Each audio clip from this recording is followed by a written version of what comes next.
مولانا محمد صلی اللہ علیہ وسلم صلاۃ و سلام علیکہ یا رسول اللہ صلی اللہ علیہ وسلم علیکہ یا رسول اللہ وسلم علیکہ یا حبیب اللہ نحمدہ و نصلی علی حبیبہ الکریم الحمدللہ الحمدللہ وکفا وسلام علی عبادہ الذین اصطفیٰ اما بعد فاعوذ باللہ من الشیطان الرجیم بسم اللہ الرحمن الرحیم الذی خلق الموت والحیاة لیبلوکم ایکم احسن عملا آمنت باللہ صدق اللہ العلی العظیم وبلغنا رسوله النبی الامین الکریم الرؤوف الرحیم ونحن على ذلك لمن الشاهدين والشاكرين والحمد لله رب العالمين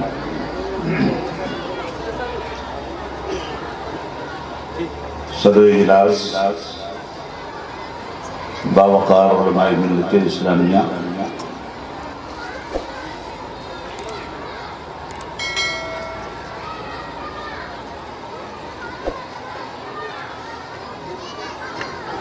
گاندھی نگر متصل قصبہ جائز کے رہنے بسنے والے اور دیگر علاقہ جات سے اس بزم محبت میں تشریف لانے والے بزرگوں، ہم عمر ساتھیوں، نوجوان دوستوں، پردہ نشین ماں اور بہنوں،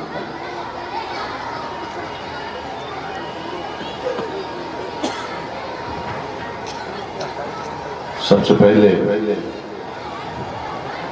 میں حمد و ثنا کرتا ہوں رب العالمین کی، جس نے ہمیں مصطفیٰ دیا، اور درود و سلام پیش کرتا ہوں مقدس و محترم مصطفیٰ و مجتبیٰ پر، جنہوں نے ہمیں ایک خدا کا پتہ دیا، ایک دیکھنے والے کا کہا مان لیا ہے، بن دیکھے تجھے ہم نے خدا مان لیا۔ محترم سامعین، آج کے اس اجلاس میں جس شخصیت کی سربراہی میں،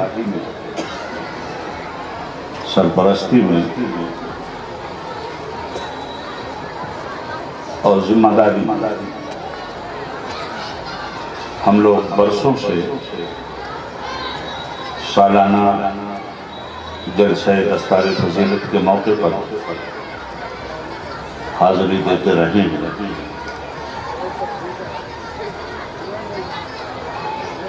اللہ کی مرضی کے سامنے سر تسلیم خم ہے، اور دنیا سے سبھی لوگوں کو ایک نہ ایک دن چلے جانا ہے، کل من علیہ فان کے مطابق۔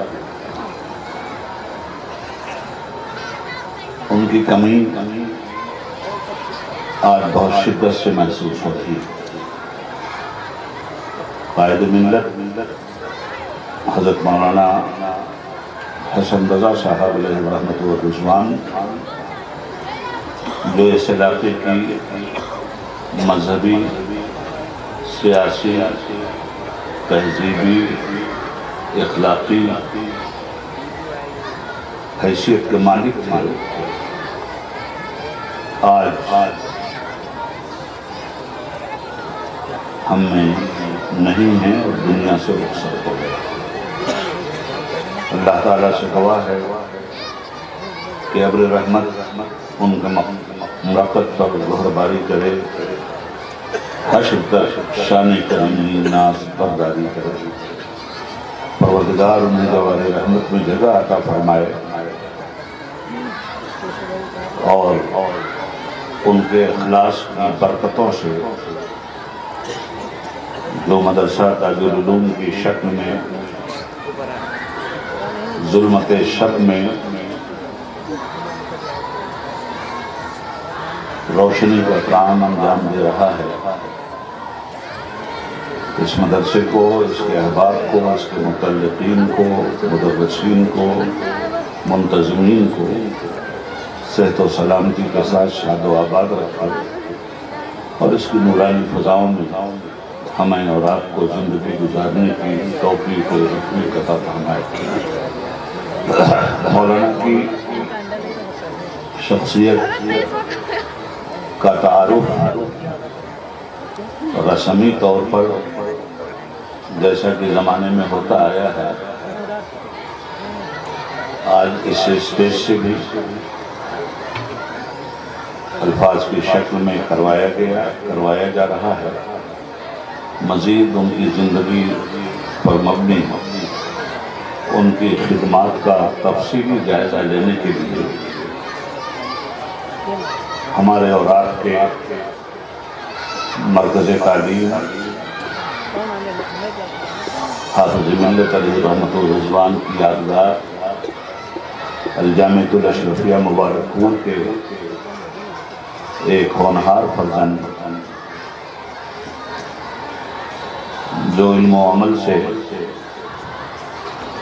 وابستہ ہو کر جامعہ اشرفیہ مبارک پور میں استاذ کی حیثیت سے خدمت انجام دے رہے ہیں، شیخ الادب حضرت مولانا نفیس احمد صاحب کے شہزادہ والا تبار مولانا رئیس صاحب نے ان کی خدمات پر اس کتاب کو تیار کیا اور کتاب میں قائد الملت حیات و خدمات کے آئینے میں آپ دیکھیں گے یہ چونکہ آپ کے علاقے ہی میں یہ کتاب ان کا تعارف و انٹروڈکشن کروا رہی ہے، اس لیے آپ اچھی طرح سے اس کا جائزہ لے لیں گے کہ یہ وہ کتاب ہے جس میں مبالغہ نہیں، مبالغے سے پاک کتاب ایک شخصیت کی سچی اور آئینی اور اخلاقی تصویر اور ہندوستان بھر کے جید علماء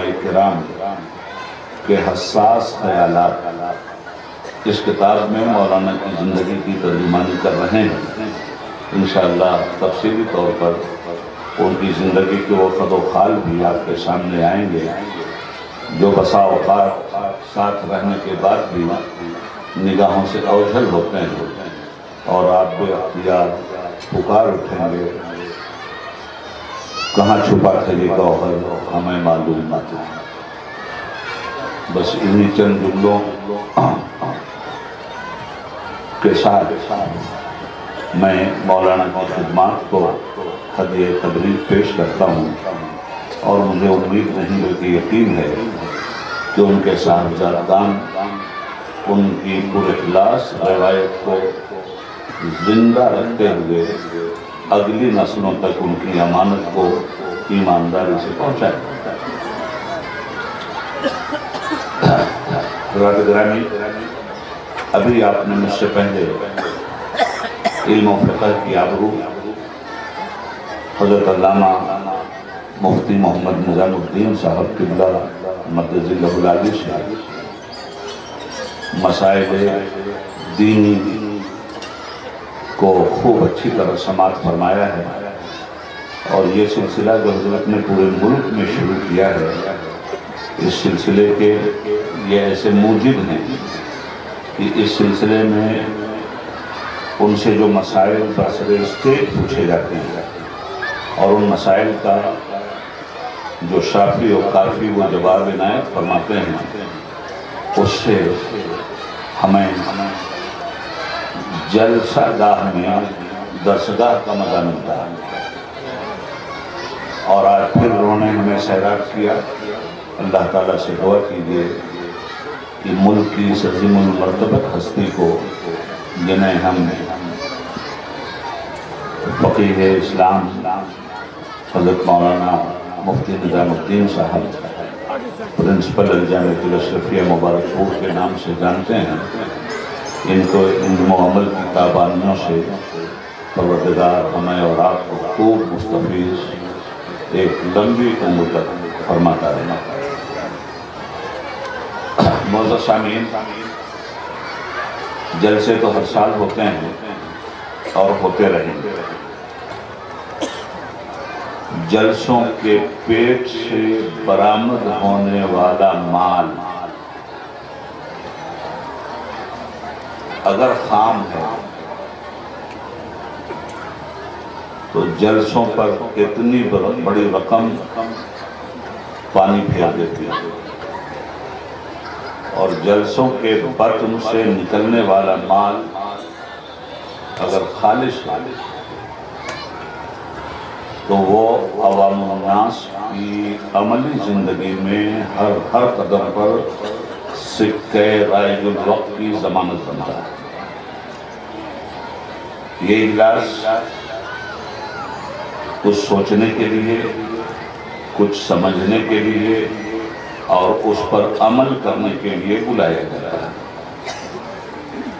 میں بہت ہی سلیس زبان میں آپ سے کچھ عرض کرنے کی جسارت کروں گا۔ مولانا کی شخصیت نے علمی اور فکری جو داغ یہاں ڈالی ہے، اس کا مقصد کیا ہے؟ کسی بھی ادارے کو قائم کرنے کا مقصد وہ ادارہ جس نظریے کے ساتھ وابستہ ہے اس نظریے کی ترجمانی کرتا ہے اور اپنی محنت سے اسے پھولتا پھلتا ہوا دیکھنا چاہتا ہے۔ اللہ رب العالمین نے کائنات بنائی، زمین کا بچھونا بچھ گیا، آسمان کا لاجوردی شامیانہ تن دیا گیا، ستاروں کی سڑکیں رونق افروز ہو گئی،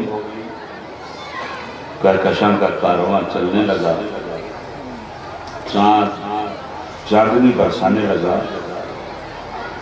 سورج جملہ مخلوقات میں زندگی کی کرن دوڑانے لگا۔ جب سارا اسٹیج تیار ہو گیا تو جس کے لیے یہ اسٹیج قدرت نے سجایا تھا اسے بھیج دیا۔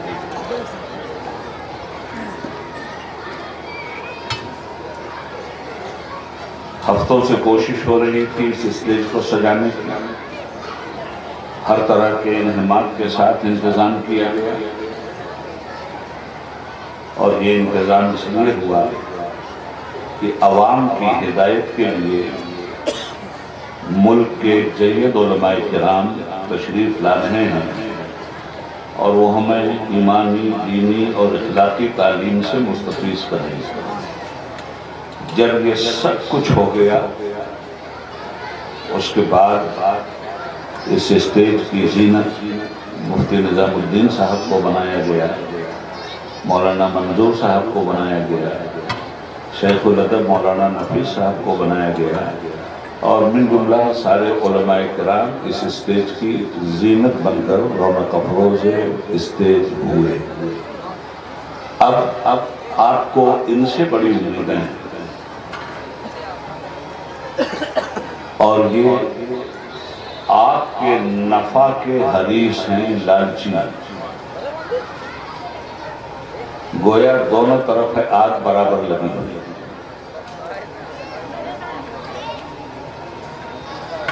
یہ جو ہی چلے جائیں گے آپ بھی چلے جائیں گے۔ ان کے جانے کے بعد یہ روشنی ختم ہو جائے گی، ان کے تشریف لے جانے کے بعد یہ شامیانہ اجاڑ جائے گا، ان کے جانے کے بعد زمین کی یہ بزم کہکشاں بے نور ہو جائے، اور وہی زمین جو آج سجی سجائی مل رہی ہے کل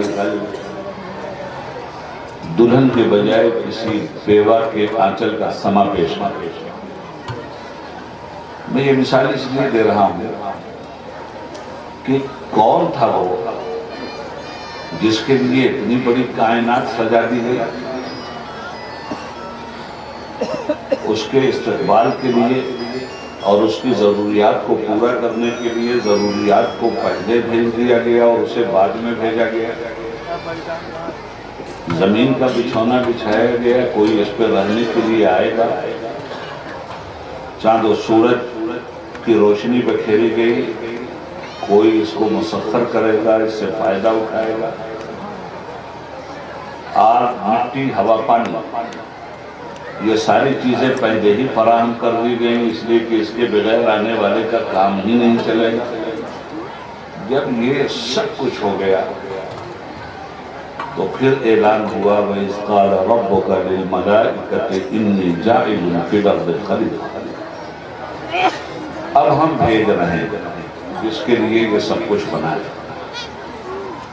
تو کس کے لیے بنایا؟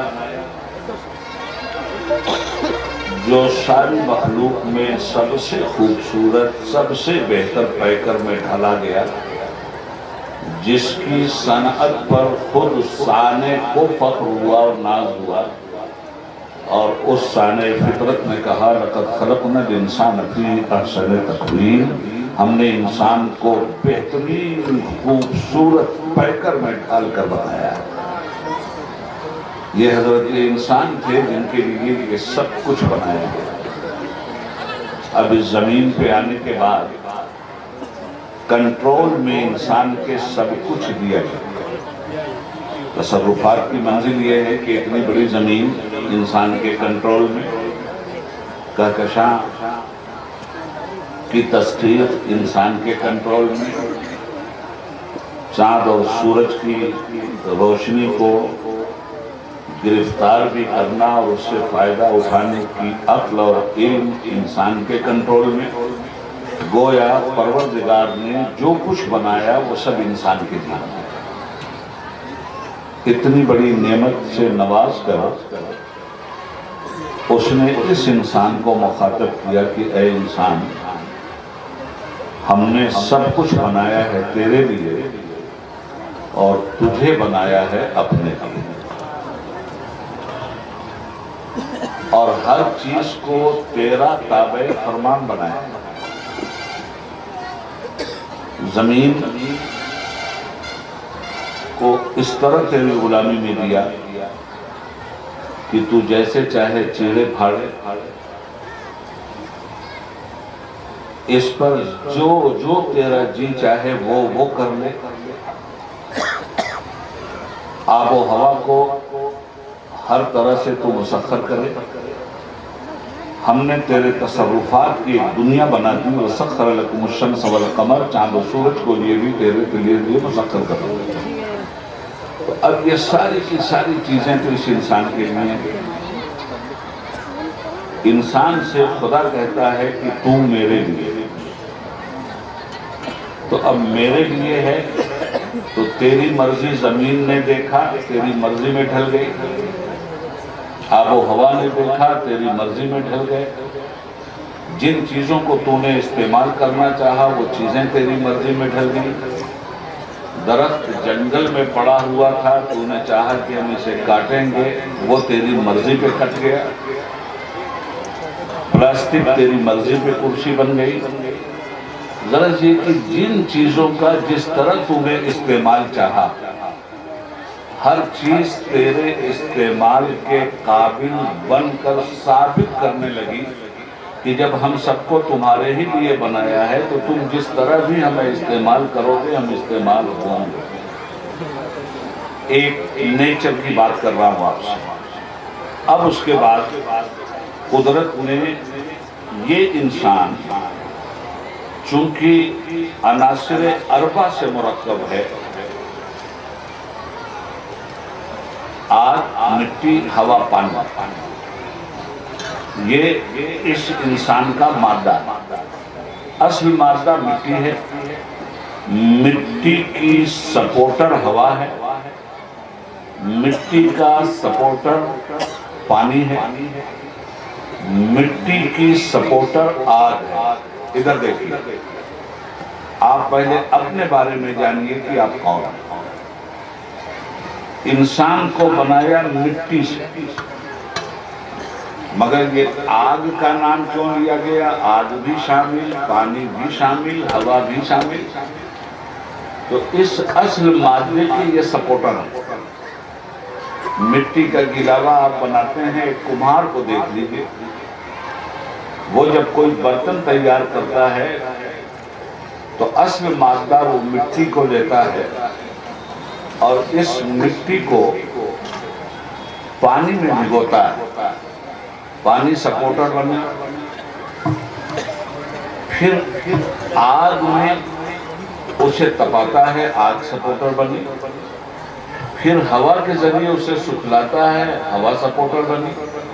ان سبوں کے سپورٹ سے ایک خوبصورت برتن آپ کے سامنے آ گیا. قدرت نے انہی چیزوں کے سپورٹ سے آپ جیسی بہترین مخلوق کی تخلیق فرما دی. اور اس کے بعد اب آپ کو کرنا کیا ہے اس دنیا میں؟ آپ یہ نہ سمجھیے کہ آپ تھے نہیں، آپ کہیں تھے، وہاں سے یہاں آئے اور یہاں سے پھر کہیں جائیں گے. یہ ہمارے اور آپ کے آنے جانے کا سلسلہ قیامت تک چلتا رہے گا. کوئی آئے کوئی جائے، یہ تماشا کیا ہے کچھ سمجھ میں نہیں آتا کہ یہ دنیا کیا ہے. اس آنے جانے کی پرمپرا میں ہم یہ دیکھیں گے کہ بھیجنے والے نے جب بھیجا اور ساری چیزوں کا ہم استعمال کر رہے ہیں تو کیا ساری چیزوں کا استعمال بغیر کسی ہدایت کے کرنے کے لیے اس نے ہم کو کھلی چھوٹ دی، یا ان چیزوں کے لیے ہدایت نامہ بھی ہم نے اس نے دیا کہ ان تمام چیزوں کا استعمال تمہیں کس طرح کرنا ہے، کیسے کرو گے تو تمہیں فائدہ ملے گا اور کیسے کرو گے تو نقصان ہو جائے گا. ایک دوا ہے نا، دوا وہ مرض کا خاتمہ کرتی ہے، مگر ڈاکٹر کی مرضی اور پرسکرپشن کے بغیر اگر آپ اپنی مرضی سے وہ دوا لیتے ہیں اور یہ سن رکھا ہے کہ دوا فائدہ کرتی ہے تو وہ دوا یاد رکھیے گا ری ایکشن بھی کرے گی اور اس سے آپ کی موت بھی واقع ہو سکتی ہے. اس لیے ضروری ہے کہ اس چیز کا آپ استعمال کر رہے ہیں اس کے اندر نگیٹو انرجی بھی ہے اور پازیٹو انرجی بھی ہے. اب نگیٹو انرجی سے بچنے کے لیے اور پازیٹو انرجی کا استعمال کرنے کے لیے کسی ڈاکٹر، کسی حکیم کی ضرورت ہے، کسی نسخے، کسی کتاب پہ ہدایت کی ضرورت ہے. تو قدرت نے آپ کی عقل کو اور آپ کے علم کو برباد ہونے سے بچانے کے لیے آپ ہی کی برادری سے، انسانی ہی برادری سے کچھ منتخب افراد کو چنا اور جن کو ایک اونچا مرتبہ دیا جس کا نام نبوت ہے، جس کا نام رسالت ہے. وہ نبی اور رسول بن کر اس دنیا میں آئے جو انسان کو ہلاکت سے بچانے کے لیے اور انسان کو اس کے منطقی کامیابی کے انجام تک پہنچانے کے لیے انسانوں کے سامنے ہدایتوں کا ایک دفتر لے کے کھڑے ہوئے، ایک پرسکرپشن لے کے کھڑے ہوئے، ایک نسخہ لے کر کے کھڑے ہوئے.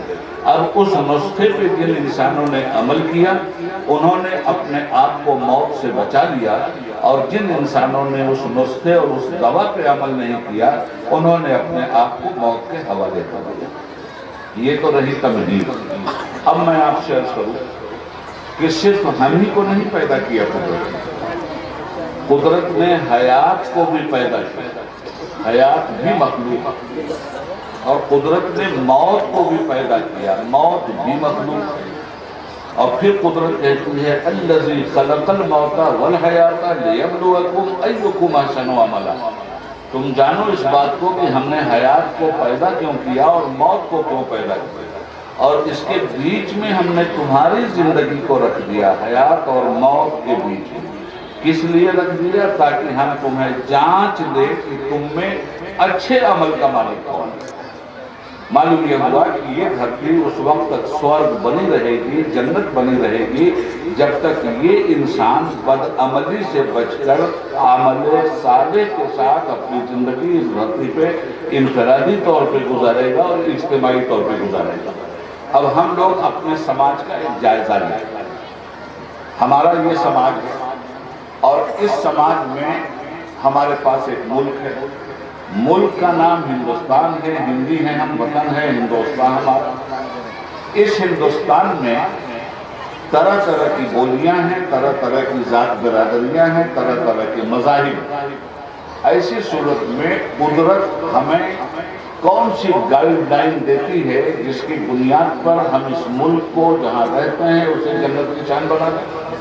تو ہمیں وہ گائیڈ ملتی ہے کہ تمہیں انصاف کی ڈگر پہ چلنا ہے، تمہیں اچھے اعمال کے ساتھ اپنی زندگی کو گزارنا ہے، تمہیں لوگوں کے حقوق کی پاسداری کرنا ہے، تمہیں ہر حقدار کا حق ایمانداری سے اس تک پہنچا دینا ہے۔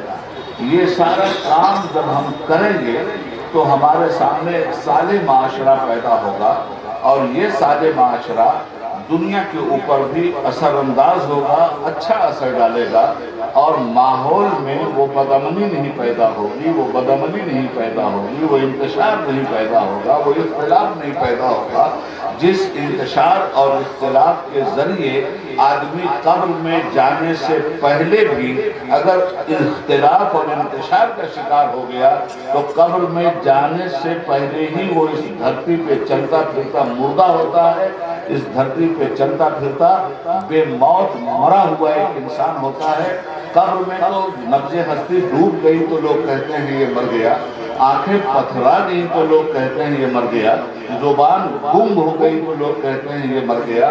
مگر میں آپ سے یہ کہنا چاہتا ہوں کہ ہم اگر ایسے مردوں کو دیکھیں جو قبر میں جا رہے ہیں تو ان مردوں کو دیکھنے میں ہمیں شک نہیں ہوتا، مگر ایسے مردوں کو ہم پہچاننے کے لیے اب تک تیار نہیں ہوئے جو قبر میں جانے سے پہلے ہی مر چکے ہیں، زمین پہ چلتے پھرتے ہیں مگر مردہ ہیں، بولتے ہیں مگر مردہ ہیں، دیکھتے ہیں مگر مردہ ہیں، سنتے ہیں مگر مردہ ہیں، نبض ہستی دھڑک رہی ہے مگر مردہ ہیں۔ وہ لوگ جو ماحول کو خراب کر دیں وہ اس دنیا میں چلتے پھرتے مردہ ہیں، چاہے وہ تعلیم کے اعتبار سے ماحول خراب کریں تو وہ اسکولوں کے مردہ ہیں، چاہے وہ میڈیکل میں اپنی ذمہ داریوں کو پورا نہ کریں تو وہ میڈیکل کی لائف کے مردہ ہیں، چاہے وہ کنسٹرکشن کی دنیا میں بے ایمانی کریں تو وہ کنسٹرکشن کی دنیا میں مردہ ہیں۔ غرض یہ کہ ایسے مردے جب سماج میں آ جاتے ہیں تو ان مردوں کے ذریعے سماج میں وہ تعفن پیدا ہوتا ہے، سماج میں وہ گراوٹ پیدا ہوتی ہے کہ باقاعدہ ان مردوں کی تعفن سے مردوں کی ایک نسل پیدا ہوتی ہے جو اسی مردگی کی راہ پر چل کر کے زندگی کی رمق اور زندگی کی ساری رعنائیوں کا خاتمہ کر دیتی ہے۔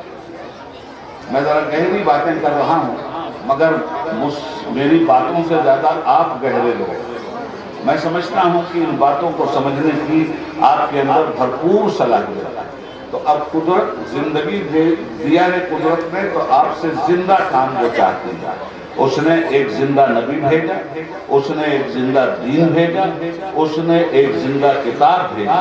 زندہ نبی کا نام محمد الرسول اللہ صلی اللہ علیہ وسلم ہے، زندہ دین کا نام اسلام ہے، اور زندہ کتاب کا نام قرآن کریم ہے۔ اب قرآن کریم زندگی کی توانائیوں کو ہمارے سامنے پیش کرتا ہے۔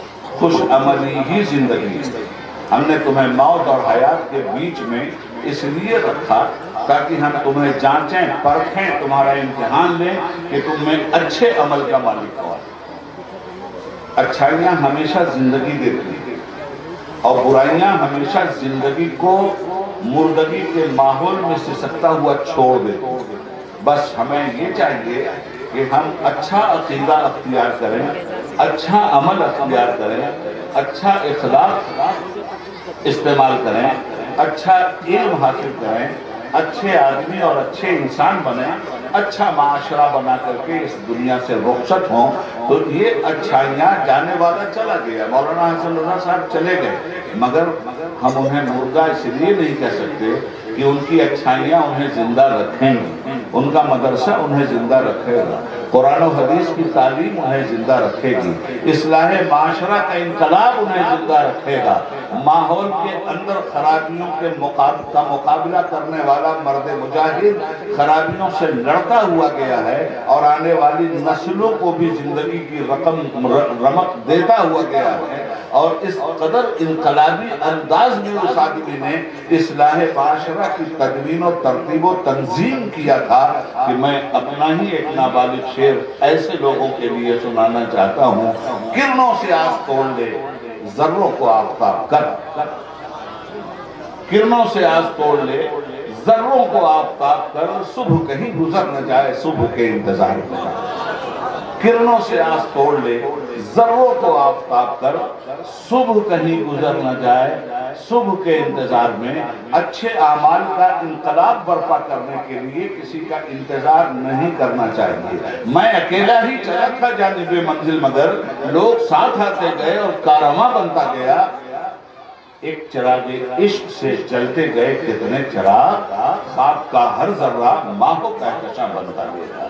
تو اچھائیوں کا ماحول برپا کرنے کے لیے اور برائیوں سے لڑنے کے لیے اب لفظ بلفظ دیگر عبید اللہ اعظمی آپ سے کہنا چاہتا ہے، اور اپنے استاد اور سارے علماء کے محسن اعظم حضور حافظ ملت علیہ رحمت و رضوان کی زبان میں کہنا چاہتا ہے کہ اتحاد زندگی ہے اور اختلاف موت۔ موت اور حیات کو یہ نبض ہستی کے ڈوبنے کی حیثیت سے پہچاننا میں سمجھتا ہوں بڑا سطحی کام ہے۔ موت اور حیات کے کارناموں سے پہچانی جاتی ہے۔ موت انسان کی زندگی پر بدخلقی کے وہ سائے ڈالتی ہے کہ وہ آدمی زندہ بھی رہتا ہے تو بھی اس کے خلاف لوگ بولتے ہیں، وہ قبر کے اندر چلا جاتا ہے تب بھی اسے اچھے الفاظ کے ساتھ لوگ یاد نہیں کرتے۔ مگر زندگی کی راہ پر چلنے والا آدمی اگر کل نفس ذائقۃ الموت کے تحت موت کا مزہ بھی چکھ کے گزر جاتا ہے تو کاروان حیات اسے مردہ نہیں سمجھتا، بلکہ حیات کے کارواں میں ایک فوجی اور ڈسپلن والے فوجی کی آمد کو سمجھتا ہے کہ ہماری حیات کے کارواں میں ایک سپاہی کا اضافہ ہوگا۔ یہ حیات کے کارواں میں یہ مدرسہ ایک سپاہی کا اضافہ ہے۔ اصلاح معاشرہ کا جو راستہ انہوں نے اپنایا تھا اس راستے کو اپنانا حیات کی راہ میں ایک سپاہی کو پیدا کرنا ہے۔ آئیے ہم دیکھیں عقیدے کے اعتبار سے کس طرح سے اس دنیا میں اسلامی فکر نے انقلاب پیدا کیا۔ جو چیزیں عقل کے اندر آ رہی ہوں وہ خدا نہیں ہو سکتی، جن چیزوں پر انسان کا قبضہ ہو وہ چیزیں خدا نہیں ہو سکتی، جن چیزوں کو انسان پابند کر لے وہ چیزیں خدا نہیں ہو سکتی۔ سیدھا سا پھنڈا ہے، خدا وہ ہے جو کائنات کو پابند کرتا ہے، خدا وہ ہے جو عقل کی زنجیروں میں گرفتار نہیں ہوتا بلکہ عقل اس کے صنعیت کی زنجیروں میں گرفتار ہوتی ہے۔ تو دل میں تو آتا ہے سمجھ میں نہیں آتا، بس جان گیا میں تیری پہچان یہی ہے۔ تو دل میں تو آتا ہے سمجھ میں نہیں آتا، بس جان گیا میں تیری پہچان یہی ہے۔ تو رب العالمین نے جب سب کچھ پیدا کیا، سیدھی بات یہ ہے کہ نوکر میرا ہو اور سجدہ دوسرے کو کرے، نوکر میرا ہو اور نوکری دوسرے کی کرے، زندگی میرے ذریعے ملی ہو، زندگی کا مالک دوسرے کو سمجھے، سروس میرے ذریعے ملی ہو، سروس دینے والا دوسرے کو سمجھ لے، میں نے اس کو ڈیوٹی پہ لگایا ہے وہ دوسرے کی ڈیوٹی جا کر کے کرے، کیا ایسے بے ایمان کو مردہ نہیں کہا جائے گا؟ کیا ایسے بے ایمان کے ساتھ کسی اچھی توقع کو تصور میں ڈالا جا سکتا ہے؟ میں آپ سے سیدھی بات کہتا ہوں، سب سے کہتا ہوں، مجھے بتاؤ یہ زمین ہم نے بنایا یا ہمارے باپ نے بنایا؟ یہ آسمان کس نے بنایا؟ یہ کائنات کس نے بنایا؟ أَلَمْ نَجْعَلِ الْأَرْضَ مِهَادًا وَالْجِبَالَ أَوْتَادًا وَخَلَقْنَاكُمْ أَزْوَاجًا وَجَعَلْنَا نَوْمَكُمْ سُبَاتًا وَجَعَلْنَا اللَّيْلَ لِبَاسًا وَجَعَلْنَا النَّهَارَ مَعَاشًا وَبَنَيْنَا فَوْقَكُمْ سَبْعًا شِدَادًا وَأَنزَلْنَا مِنَ الْمُعْصِرَاتِ مَاءً ثَجَّاجًا لِنُخْرِجَ بِهِ حَبًّا وَنَبَاتًا وَجَنَّاتٍ أَلْفَافًا۔ تمہیں بتاؤ کہ یہ زمین ہم نے نہیں بنایا؟ بتاؤ کیا یہ آسمان ہم نے نہیں بنایا؟ بتاؤ کیا ہے؟ اس زمین گڑگڑا رہی تھی، ہل رہی تھی، زلزلے آ رہے تھے، تو اس زمین کو تمہارے لیے جائے قرار بنانے کے لیے پہاڑوں کے کھوٹے اس کے سینے میں ہم نے نہیں گاڑ دی؟ زندگی کی رمق اور زندگی کی حیات تازہ تمہارے شریانوں میں دوڑانے کے لیے کیا ہم نے سورج جیسا گرم چراغ نہیں پیدا کیا جس کے ذریعے تمہاری زندگی کی ضمانت لی جا سکے؟ کیا ہم نے بادلوں سے بھرے ہوئے پانی کو نہیں برسایا کہ تمہاری کھیتیاں لہلہاتی رہیں؟ حبا و نباتا، تم گھاس بھی اور چرندوں پرندوں کے لیے اپنے نکالتے رہو اور کھانے پینے کے سامان سے بھی مستفید ہوتے رہو۔ یہ سب کس نے؟ کون ہے جو یہ دعویٰ کرے کہ آسمان میں نے بنایا ہے؟ کون دعوے دار ہے جو یہ کہے کہ زمین میں نے بنایا ہے؟ کس کو یہ دعویٰ ہے کہ وہ کہے کہ پہاڑ میں نے بنایا ہے؟ کون ہے جو کہہ سکتا ہے کہ ہوا میں نے پیدا کیا ہے؟ ان تمام تر چیزوں کا جواب ایک کامن سینس یہ دیتا ہے کہ یہ بات بالکل صحیح ہے کہ ان تمام کو پیدا کرنے والا ایک خدا ہے۔ تو جب اس خدا نے اس تمام چیزوں کو پیدا کیا اور انسان کو سب سے بہتر بنا کر کے بھیجا اس زمین پر، اور وہ کہتا ہے کہ میں نے سب کچھ تمہارے لیے بنایا ہے، تم کو اپنے لیے بنایا ہے، تو بنایا اس نے اپنے لیے اور ہم زمین کی عبادت کریں گے، بنایا اس نے اپنے لیے، ہم آسمان کی عبادت کریں گے۔ اس لیے ایک اچھے عقیدے کے ساتھ اس دنیا میں زندہ رہنا یہ زندگی کی علامت ہے، اور مالک سے غداری کر کے زندہ رہنا، چلتے پھرتے رہیے، نیتا گیری کرتے رہیے اور دنیا جہان کے تمغے اپنے سینے پہ لگاتے رہیے، مگر آپ کو زندہ نہیں کہا جا سکتا، آپ کو صرف مردہ کہا جا سکتا، اس لیے کہ آپ نے مالک کی وفاداری چھوڑا ہے اور غلاموں کو اپنا مالک۔ تو ایک اچھے عقیدے کے ساتھ اس زمین پر آپ کو زندہ رہنا، اور اسی کے ساتھ ساتھ عقیدہ کیا ہے؟ عقیدہ جذبہ باطنی کا نام ہے، یاد رکھیے، اور جذبہ باطنی کا اظہار ہمیشہ عمل سے ہوتا ہے۔ عمل بتاتا ہے کہ آپ کا عقیدہ کیا ہے، عمل بتاتا ہے کہ آپ کون ہیں، آپ کی آئیڈینٹی کیا ہے، آپ کی شناخت کیا ہے، آپ کا تعارف اور پریچے کیا ہے، عمل بتاتا ہے۔ اب آئیے اسلامی نقطہ نظر سے دیکھیں ہم کہ ہمیں ذمہ داریاں کیا دی گئی ہیں۔ ہمیں ذمہ داریوں کے سلسلے میں ہمارے خدا کہتا ہے، ہمارا پروردگار کہتا ہے کہ جب زمین پر ہمیں تمہیں تصرفات کی زندگی بخشی اور سلطنت عطا فرمائے، تو تم دیکھو گے کہ جو لوگ اس سلطنت کو سمجھتے ہیں اور اس تصرف کو سمجھتے ہیں، زمین پر وہ نماز قائم کریں گے، زکوٰۃ دیں گے، اچھے کام کا حکم دیں گے، برائی سے روکیں گے۔ اللہ تعالیٰ نے اس زمین کی سلطنت پانے والے کی زندگی کا مقصد ان چار چیزوں میں رپوش کیا۔ جب ہم انہیں زمین پہ دیکھتے ہیں، سلطنت دیتے ہیں، تو یہ زمین پر نماز کو قائم کرتا ہے۔ نماز کے قیام کا کیا مطلب ہے؟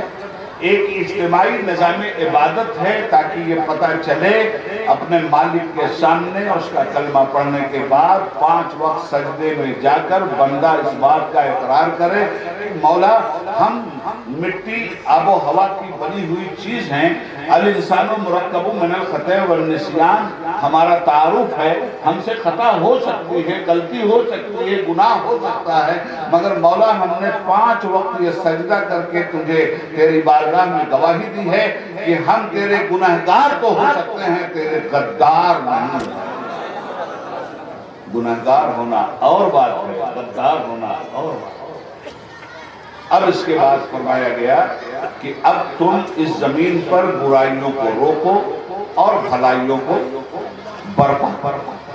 تو اب ہم میں سے ہے کوئی ایسا جو برائی کا مفہوم نہ جانتا ہو اور بھلائی کا مفہوم نہ جانتا؟ سیدھی باتیں کر رہا ہوں، سمجھ میں آ رہی ہیں نا؟ تابش خنجر احساس کی آگوش میں جتنی بھی تمنائیں ہیں مجھے مجروح نظر آتی ہیں، اور ساز ہستی سے جتنی بھی اٹھتی ہوئی آواز نشاط ہے وہ بار ناکامی کے پہم سے دبتی چلی جاتی ہے۔ کیا سمجھے گا؟ میں اس زبان کا استعمال نہیں کر رہا، میں سیدھی سادھی زبان کا استعمال کر رہا ہوں کہ اس چیز کو سمجھ کر کے آپ کو یہاں سے اٹھنا ہے۔ اس زمین پر آپ ذمہ دار ہیں، آپ کو ذمہ داری دی گئی ہے، نیکیوں کا پرچار و پرسار کرو، اور برائیوں کے خلاف جم کر کے جہاد کرو۔ عقیدے کی برائی شرک ہے، عقیدے کی برائی کفر ہے۔ رب العالمین نے اس برائی سے آپ کو نجات عطا فرمائی۔ اب اس کے بعد عمل کی برائی، اعمال میں ان شیطان للانسان عدو مبین، شیطان تمہارا کھلا ہوا دشمن ہے۔ اب اعمال میں کیا ہو رہا ہے؟ ایسا نہیں ہے کہ جو آدمی پڑھ کر کسی مدرسے سے یا کسی کالج سے نکلا وہی جانتا ہے برائی کی ڈیفینیشن اور وہی جانتا ہے بھلائی کی ڈیفینیشن۔ بالکل نہیں۔ قدرت کی اتنی بڑی مہربانی ہے، آپ مدرسوں میں جاتے ہیں، کالجوں میں جاتے ہیں، تب میں لفظ برائی اور بے حیائی کو سمجھتے ہیں کہ یہ کیا ہے، اچھائی کیا ہے، برائی کیا ہے۔ میں اس سے اختلاف کرتا ہوں۔ یہ برائی اور بھلائی، یہ دونوں چیزیں انسان کی زندگی میں لازم و ملزوم بن کر چل رہی ہیں۔ ایک کو چھوڑنا ہے اور ایک کو اپنانا ہے، مگر اس کو سمجھایا کب اور آدمی نے سمجھا کب؟ مدرسے میں جا کر نہیں، کالج کی تعلیم حاصل کر کے نہیں، واہ رے قدرت، پڑھا لکھا کے بھیجا اس نے، ہر بچے کو پڑھا لکھا کر کے بھیجا اس نے کہ برائی کیا ہے اور بھلائی کیا ہے۔ اس کی تمیز پیدا ہونے والے بچے سے پوچھئے، وہ بچہ بتائے گا کہ اس کا فائدہ کیا ہے اور اس کا نقصان کیا ہے۔ پیدا ہونے والا بچہ فوراً ماں کی چھاتی سے لگتا ہے، اور اگر دودھ نہ ملے تو فوراً روتا ہے۔ اس کو عقل کس نے دے دیا پیدا ہوتے ہیں کہ دودھ نہیں ملے گا تو روؤں گا اور دودھ مل جائے گا تو ہمک ہمک کر کے ہنسوں گا؟ یہ کس نے دیا؟ رب العالمین کہتا ہے کہ ہم نے بھلائی اور برائی کو تمہاری فطرت میں ودیعت کر دیا ہے۔ پیدا ہونے والا بچہ، جانور کا بچہ آپ دیکھ لو، پیدا ہوتے ہی کس طرح اپنی ماں کو پہچان رہا ہے۔ انسان کے بچے کو دیکھو، پیدا ہوتے ہی کس طرح سے پہچان رہا ہے اور اپنی ضروریات کی تکمیل کے اشارے کیسے کیسے دے رہا ہے۔ ارے یہ تو بہت بڑا سی آئی ڈی ہے یار۔ سی آئی ڈی والے بھی کوڈ ورڈ میں اتنے اشارے نہیں دے پاتے کہ دوسرے کو سمجھا دیں جتنے اشارے یہ ایک دن کا پیدا ہونے والا بچہ دنیا کو دیتا ہوا چلا جاتا ہے۔ رب کہتا ہے ہم نے بھلائی اور برائی کو تمہاری فطرت میں ودیعت کر دیا ہے، تم بائی نیچر اس کو پہچانتے ہو کہ برائی کیا ہے اور بھلائی کیا ہے۔ اب میں آپ سے کہنا چاہتا ہوں کہ بچہ تو اپنا نفع نقصان پہچانتا ہے، چچا اپنا نفع نقصان پہچاننے میں کیوں غفلت کر رہا ہے؟ مسئلہ یہ بچہ تو پہچان رہا، چچا کو کیا ہوگا؟ اب آئیے ہمارے سماج میں پھیلی ہوئی برائیاں، اور کیوں میں یہ بات کہہ رہا ہوں؟ اس لیے کہ مولانا زندگی بھر اس برائی کے خلاف لڑتے رہے۔ اصلاح معاشرہ کے لیے انہوں نے تن من دھن کی قربانیاں دی۔ معاشرے کی خرابی کیا ہے؟ افسوس تو مجھے یہ ہوتا ہے مسلمانوں کہ تمہاری زندگی کا مقصد جو قرآن نے بتایا تھا تم نے اسے پسے پشت ڈال دیا۔ کنتم خیر امت اخرجت للناس تأمرون بالمعروف وتنہون عن المنکر۔ تم کو اس لیے پیدا کیا گیا ہے کہ تم بھلائیوں کا پرچار و پرسار کرو اور برائیوں کے خلاف جہاد کرو، وتؤمنون باللہ، اور اللہ پہ ایمان رکھتے ہو۔ تو اب یہی دو چیزیں تمہیں سمجھ، لفظ برائی چند حروف کا ایک مجموعہ ہے اور لفظ بھلائی بھی چند حروف کا ایک مجموعہ ہے، اور قدرت یہ کہتی ہے کہ ہم تمہیں پرکھنا چاہتے ہیں کہ تم میں بہترین عمل کا مالک کون ہے۔ اس کا مطلب یہ ہوا کہ برے عمل کے لوگوں کے مقابلے میں بھلے عمل کے لوگ خدا کی بارگاہ سے انعام پاتے ہیں۔ اب آئیے ہم ذرا ماحول کو دیکھیں۔ جب ہم تمام مسلمانوں کی ذمہ داری قرآن کریم نے یہ کر دی کہ تمہیں بھلائیوں کا پرچار کرنا ہے اور برائیوں سے سماج کو بچانا ہے، تو اب مسلمانوں میں اصلاح معاشرہ کی ضرورت کہاں سے آتی؟ جب تک جب تک لوگ مسلمان نہیں تھے تب تک تو اصلاح عقیدہ کی ضرورت تھی اور اصلاح عمل کی ضرورت تھی، مگر یہ جب عقیدہ بہتر مل گیا آدمی کو تو اسی کے ساتھ ساتھ عقیدے کا پابند جس کا عمل بھی ہے تو مسلمان کا کام یہ نہیں تھا کہ وہ اصلاح معاشرہ کانفرنس کر کے مسلمانوں ہی سے کہے کہ تم سدھر جاؤ. مسلمان ہونے ہی کا مطلب یہ تھا کہ جس دن یہ مسلمان ہوا اس دن سدھر گیا. اب اس کی ذمہ داری یہ ہے کہ جو سدھرے نہیں ہیں انہیں سدھارنے کے لیے میدان میں عمل میں آئے. مگر اللہ اکبر کیا حالات بن گئے ہیں. مسلمان ہیں اور نماز نہیں پڑھتے, مسلمان ہیں اور گالی بکتے ہیں, مسلمان ہیں اور جھوٹ بولتے ہیں, مسلمان ہیں اور شراب پیتے ہیں, مسلمان ہیں اور زناکاری کرتے ہیں, مسلمان ہیں اور چوری ڈکیتی کرتے ہیں, مسلمان ہیں اور ظلم اور ستم کرتے ہیں, مسلمان ہیں قتل و غارت گری کرتے ہیں, مسلمان ہیں فتنہ و فساد پھیلاتے ہیں. جتنی باتیں میں کہہ رہا ہوں آپ میں سے ہر آدمی کھڑا ہو کے کہتا ہے کہ مولانا زبان بند کیجیے, یہ کام مسلمان نہیں کرتا.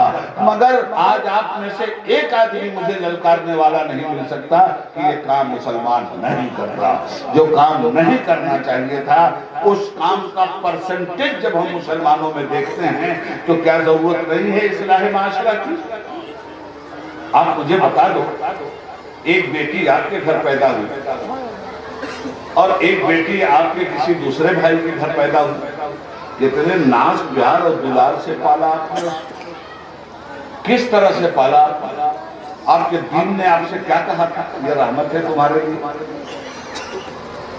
دین نے بنایا اسے رحمت, اور مسلمان کہلانے والوں نے ایک مسلمان آدمی کی بیٹی کو اسی مسلمان کے لیے زحمت بنا دی.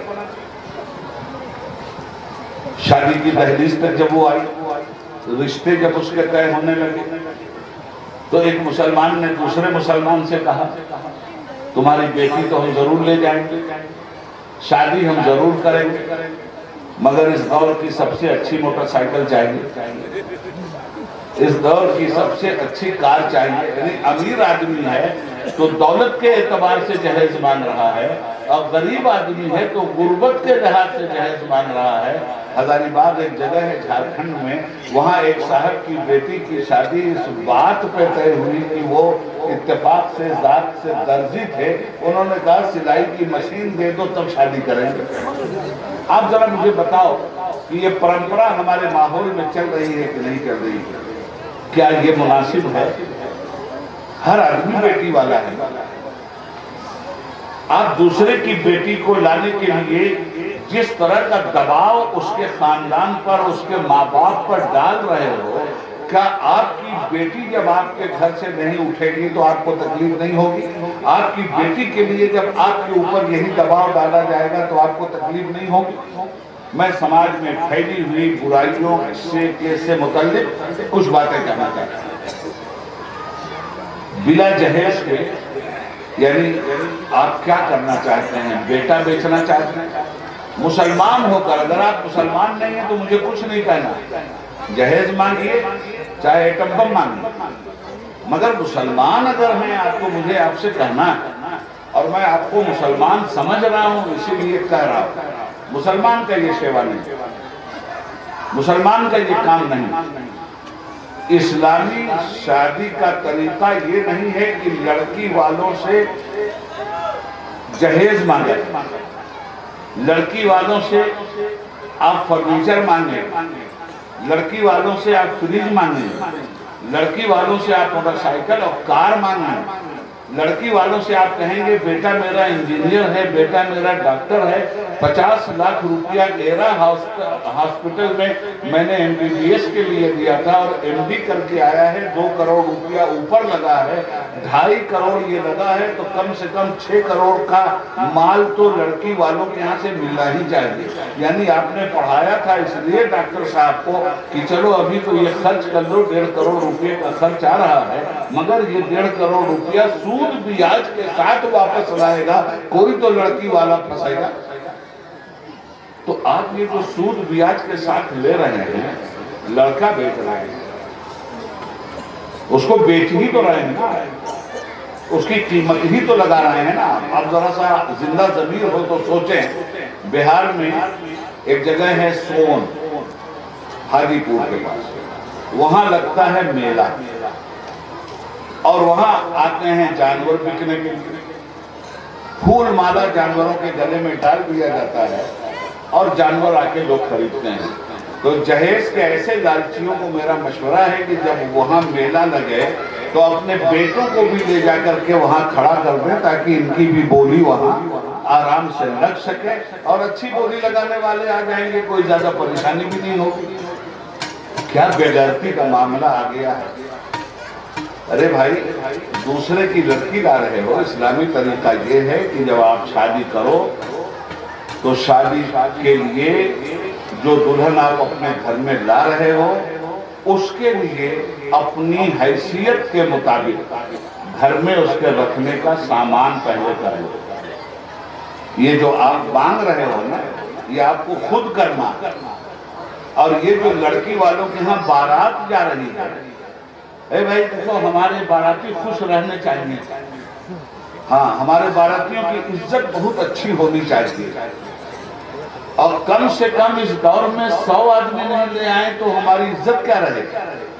اب 100-200 آدمی بارات میں جا رہے ہیں, اس بیچارے کی ہندوستانی زبان میں کھٹیا کھڑی ہو رہی ہے.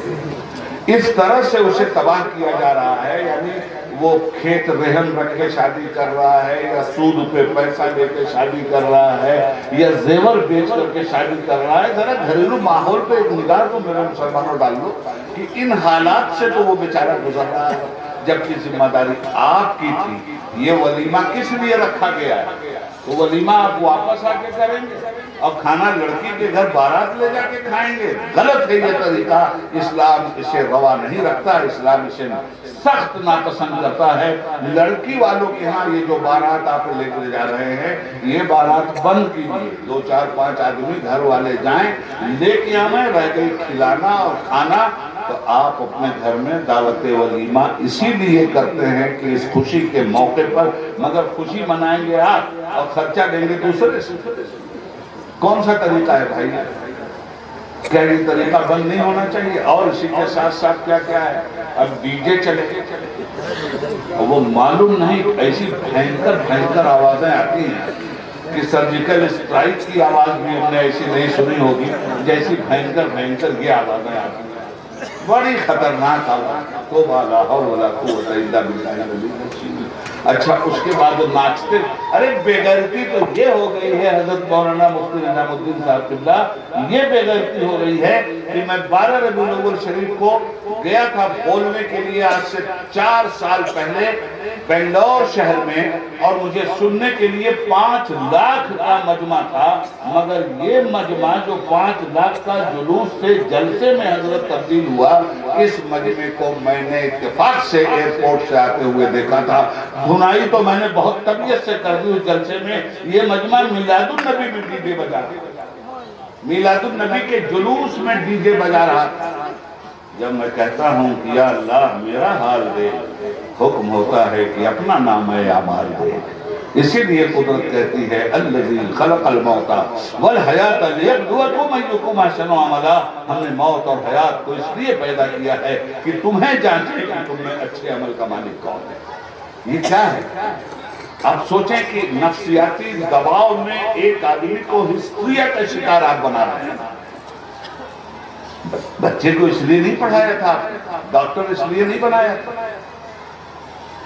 اور ایک ہنگامہ محشر ہو تو اس کو بولو, سینکڑوں باتوں کا رہ کے خیال آتا ہے. دیکھیے شادی میں اسلام سے مسلمان کتنا دور ہو گئے. یہ جو آفتیں آئی ہیں نا, اور آپ کے کھیتوں میں جو یوگی مودی چل رہے ہیں نا, آپ کی کھیتی, بہت پریشان ہیں لوگ اس سے, کیا نام ہے, نیل گائے. ارے صاحب ہمارا تو سارا کھیت برباد. ہم نے کہا یوگی مودی چل رہا ہے, چروانے کے لیے تم نے رستہ پیدا کیا, چرواؤ. عرض یہ کرنا چاہتا ہوں میرے دوست, اور بات کو اچھی طرح سے سمجھیے, یہ مسلمان رو رہا ہے, ہم پریشان ہیں, حیران ہیں. پریشان آپ نہیں ہوں گے تو اور کون ہوگا؟ آپ ذرا دل پہ ہاتھ رکھ کر کے سوچئے. میں ایک مثال دوں, شادی آپ کی ہو رہی, میں نے غریبوں کی بھی شادی دیکھی ہے اور 5 اسٹار والوں کی شادی میں بھی شریک ہوا. میں نے ہر طرح سے شادی کرنے والوں کو دیکھا, مگر قدر مشترک ہے سب میں. چھوٹا چھوٹی حیثیت سے فضول خرچی کر رہا ہے, سامنے والے کو ستا رہا ہے. بڑا بڑی حیثیت سے فضول خرچی کر رہا ہے اور سامنے والے کو ستا رہا ہے. اس فضول خرچی کے بارے میں قرآن نے کہا ان المبذرین کانوا اخوان الشیاطین، جو لوگ فضول خرچی کرتے ہیں وہ شیطان کے بھائی ہیں۔